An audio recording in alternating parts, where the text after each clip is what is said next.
Sommet Russie-Afrique 2023. Discours du président du Mali Assimi Goïta.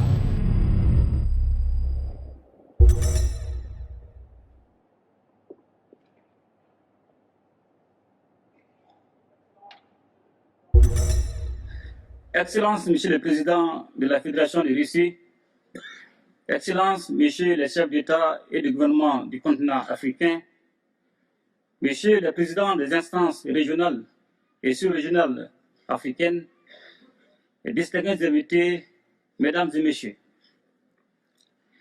Je voudrais tout d'abord saluer et remercier Son Excellence Monsieur Vladimir Poutine, Président de la Fédération de Russie, et l'ensemble du gouvernement de la Fédération de Russie et au comité d'organisation pour l'invitation qui m'a été adressée et pour l'accueil combien chaleureux qui a été réservé à ma délégation à l'occasion de ce deuxième grand rendez-vous Russie-Afrique à Saint-Pétersbourg, ville-pont chargée d'histoire.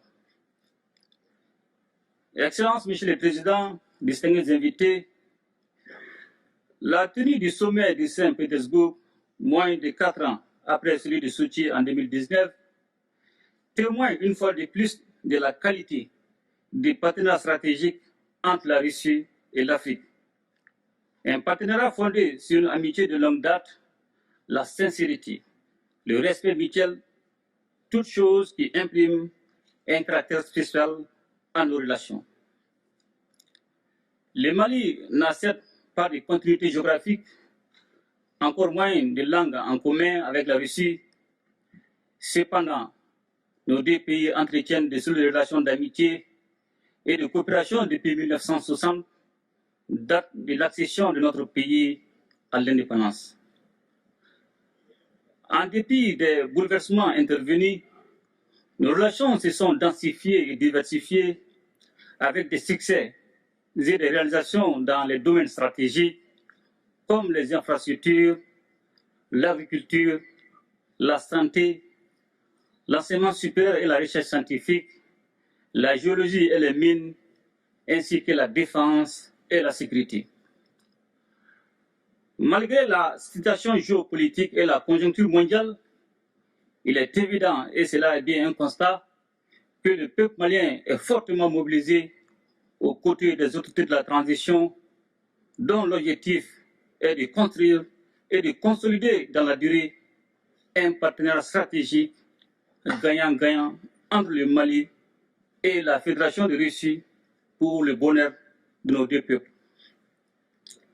Un tel partenariat est d'autant plus indispensable que la Russie a su prouver dans les moments difficiles son statut de partenaire traditionnel du Mali, tant par sa fiabilité que par son dynamisme dans l'accompagnement de notre pays pour relever les défis cruciaux du moment, tout en respectant notre souveraineté.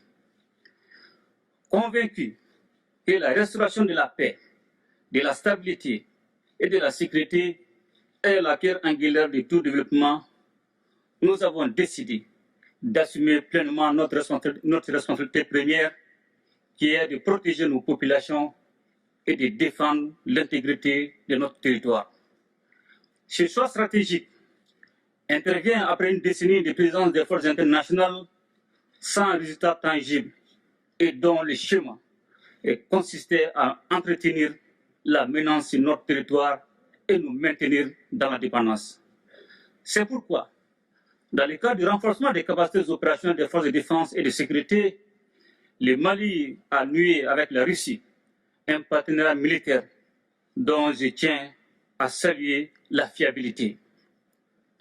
Ainsi, avec l'appui de la Russie, le Mali recouvre progressivement sa pleine souveraineté sur l'ensemble de son territoire et nos forces de défense et de sécurité opèrent en toute autonomie et en toute liberté d'action. Les forces maliennes sont désormais dans une dynamique offensive, reprenant du terrain et réduisant de façon significative les attaques ciblant les camps militaires et les civils, permettant ainsi le retour progressif des personnes déplacées et des services sociaux de base dans plusieurs localités. Aussi voudrais-je, Monsieur le Président, vous renouveler ma profonde gratitude pour l'appui de votre gouvernement sous votre impulsion qui a permis à mon pays de connaître des avancées significatives dans le cadre de la lutte contre le terrorisme. La coopération entre nos deux pays ne saurait se réduire aux seules questions de défense et de sécurité. Elle embrasse également les domaines du renforcement des capacités en ressources humaines par l'augmentation des bourses d'études dans tous les secteurs stratégiques, ainsi qu'aux relations économiques et commerciales. Ainsi, les partenariats entre les secteurs privés de nos deux pays connaissent aujourd'hui une nouvelle dynamique. Les forums économiques et humanitaires en marge du présent sommet est une opportunité pour accroître les relations économiques au plan bilatéral.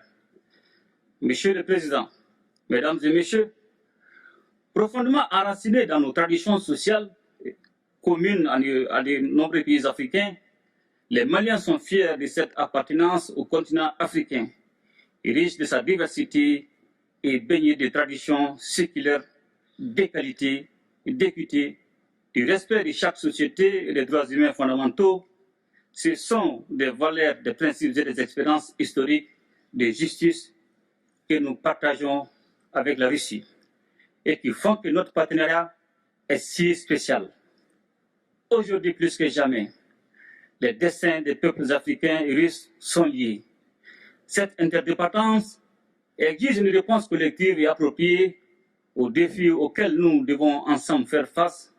Sans cette cohésion, l'affirmation de la souveraineté pleine et entière de nos États, la lutte contre le terrorisme et la pauvreté, de même que la promotion des droits et des libertés, ne peuvent être conduites efficacement.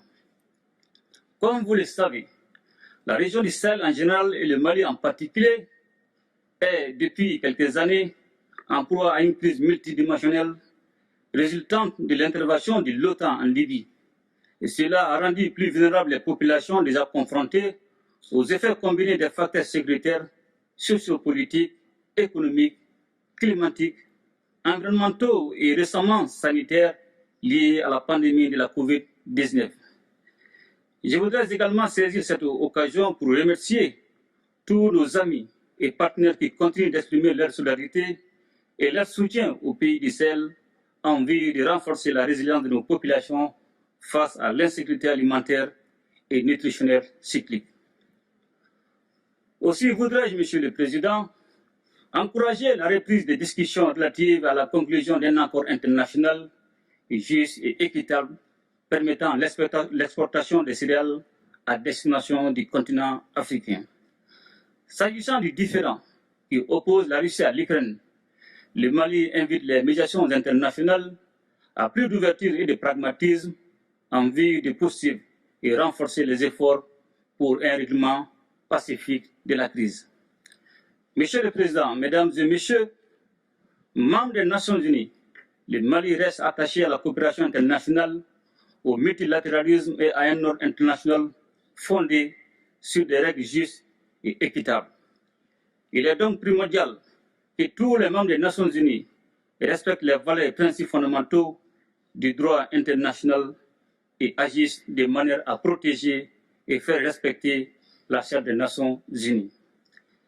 C'est la raison pour laquelle le Mali soutient l'initiative de la Russie, appelant à un nouveau consensus pour défendre les buts et principes de la Charte. La multiplication des crises et des conflits en dépit de l'implication de la communauté internationale plaide en faveur d'une nouvelle architecture de la sécurité internationale qui passera forcément par une réforme du Conseil de sécurité de l'ONU. Notre organisation commune doit s'adapter au monde multipolaire afin de conserver toute sa crédibilité. L'instrumentalisation et la politisation de la question des droits de l'homme doivent cesser, de même que le système deux poids, deux mesures. La question de l'élargissement du Conseil de sécurité est aujourd'hui un point majeur à l'ordre du jour de la réforme du système des Nations Unies. Elle est nécessaire et justifiée avec la proposition de l'Union africaine qui réclame seulement 2 sièges permanents pour l'Afrique.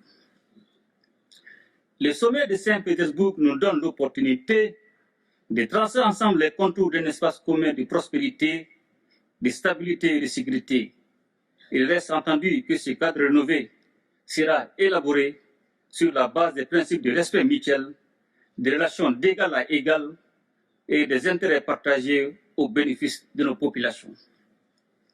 Monsieur le Président, Mesdames et Messieurs, la situation économique mondiale est inquiétante. En effet, selon les prévisions, l'économie mondiale serait au bord de la récession en 2023. Cependant, nous avons des motifs d'espérance et demeurons particulièrement attentifs à une autre alternative qui se caractérise par l'émergence des BRICS.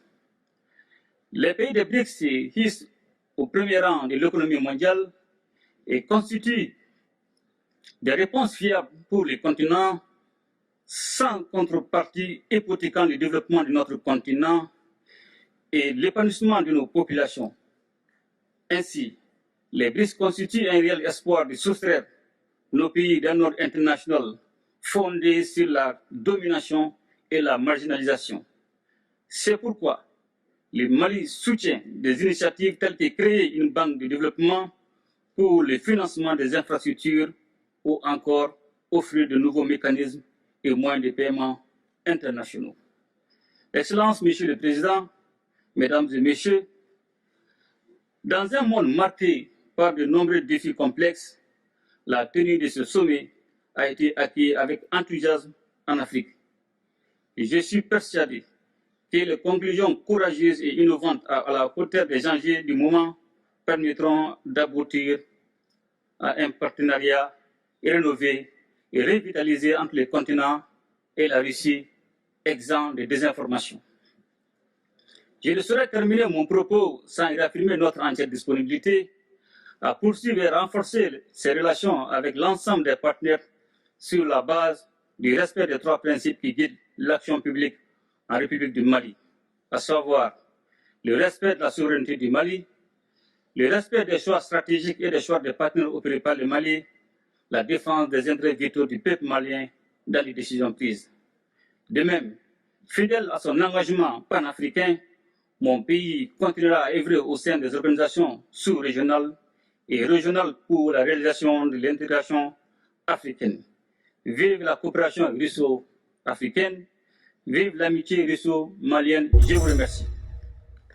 Merci d'aimer, s'abonner, activer la notification et partager la vidéo.